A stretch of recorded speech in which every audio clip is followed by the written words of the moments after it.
Salute to everybody. We back with another one. Salute to everybody. Scary times. NBA YoungBoy is back outside in a different type of timing. This is what's going on. We got NBA YoungBoy Atlanta show has been canceled. We already know that his last Atlanta show, he came out, he performed. Everybody hates YoungBoy. I hate YoungBoy, and it caused a stir online. Everybody is talking about it. He dissed everybody in that song. He dissed Dirk. He dissed India. He was coming at Lil Baby. He came at Gucci Mane. So many artists. My question to anybody that's watching this video, whether present or in the future, do you think that any of these artists should respond to NBA YoungBoy? If you do think he should, or any of them should, put it in the comments if you think that they shouldn't respond to YoungBoy and just let YoungBoy just get about his business, because you know YoungBoy manic. You know what I'm saying? Kevin Gates will tell you that. You know what I mean? They from the same sides. He'll tell you that. Listen, that's my young boy, but he be bugging. But also, Fani Willis gets exposed again. Damn, Fani. Oh, no, you can't be serious. That is some bullshit right there. It's nasty work with Fani Willis. And then we got Tsu Surf snitching on the Rollin 60s. Did Tsu Surf snitch on the Rollin 60s? This is another big topic online right now, a big point of discussions, that some people are saying that he snitched because he took this plea deal. Some people are saying that he didn't snitch because he ain't say and point somebody out and say you specifically. But we do know in the paperwork, he did take a plea deal, and he did say that everything he did was in furtherance of the gang. So if you're taking a plea and saying in furtherance of the gang, does that mean you snitching? But if everybody takes a plea and you be the only one that don't, so you know what I mean? Sometimes it's not as black and white as we think it is, but we will be getting down to the whole nitty gritty of the whole story and try to break it down. But salute to everybody in the building. You already know the vibes.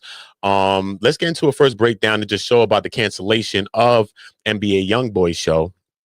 So let's just get to that first. All right, cool. Let's just get to that. We get that out the way, put that on the board.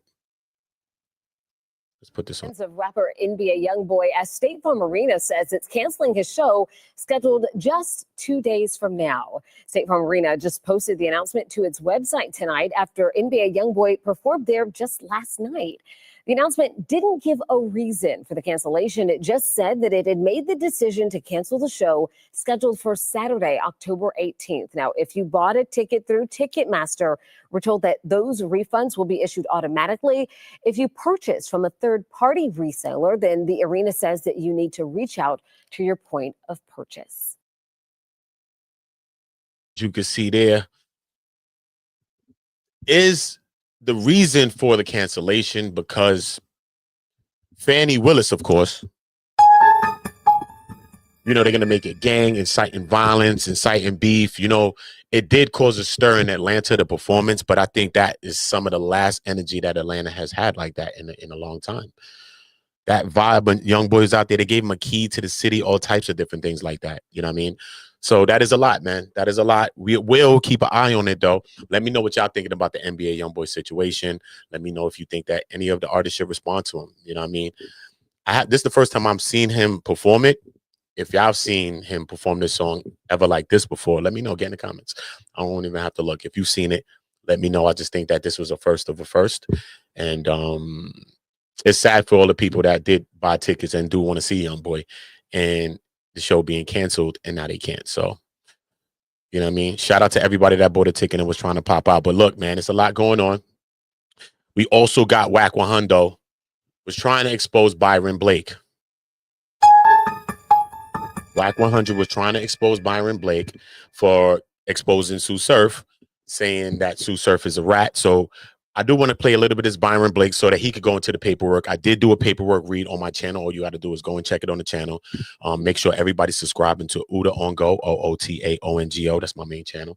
And 25K. We moving. Salute to everybody that's there. Make sure you're part of the channel. And go check the reads. The reads is here. The reads is there. And so you can see the paperwork kind of for yourself. But it's a lot. It's a lot. So let's just get to this and we're going to see what the hell going on. No, I don't know the nigga. Listen to me. The overt actions from the investigation is what has identified the members that are part of the enterprise. That means their phone conversations, niggas getting caught doing whatever they was doing, right? Now, according to what this guy just said, Surf and his homies were identified by their overt acts, the things that the government found on them, right?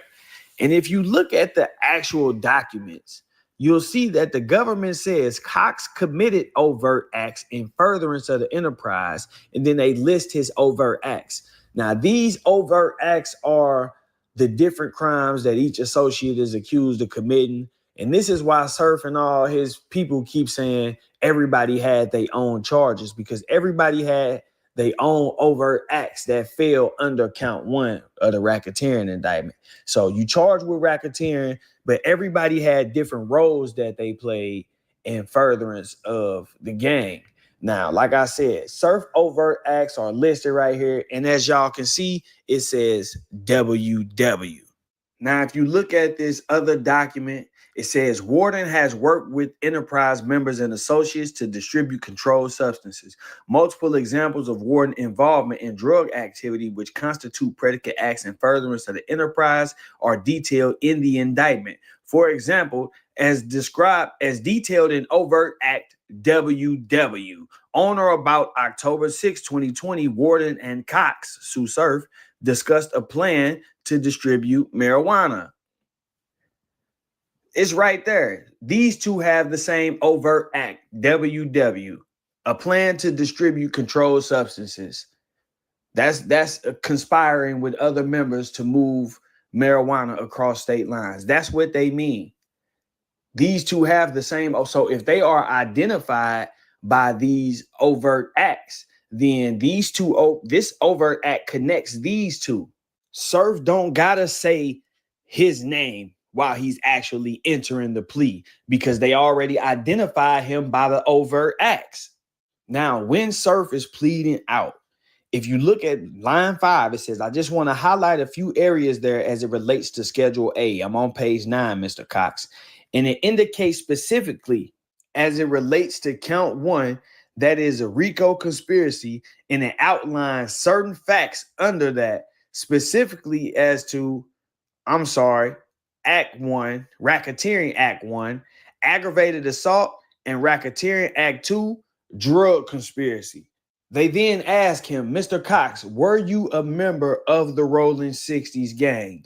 He answers, yes, ma'am. He then asked him, did you conspire, that is, agree with other members and associates of the enterprise to commit at least 2 criminal acts in furtherance of the enterprise? He says yes. They then ask him, were you a leader or organizer? He says yes. They then ask him, did you commit overt acts in furtherance of the conspiracy? He says yes. Now, you really got to pay attention to this part right here, because when they ask him, did he commit overt acts in furtherance of the conspiracy? And he says yes. They then say, for example. Now they are listing specific overt acts that he participated in that furthered the conspiracy and the enterprise, right? They ask him, on or about January 29th of 2018, were you convicted of shooting at a rival gang member? He says yes.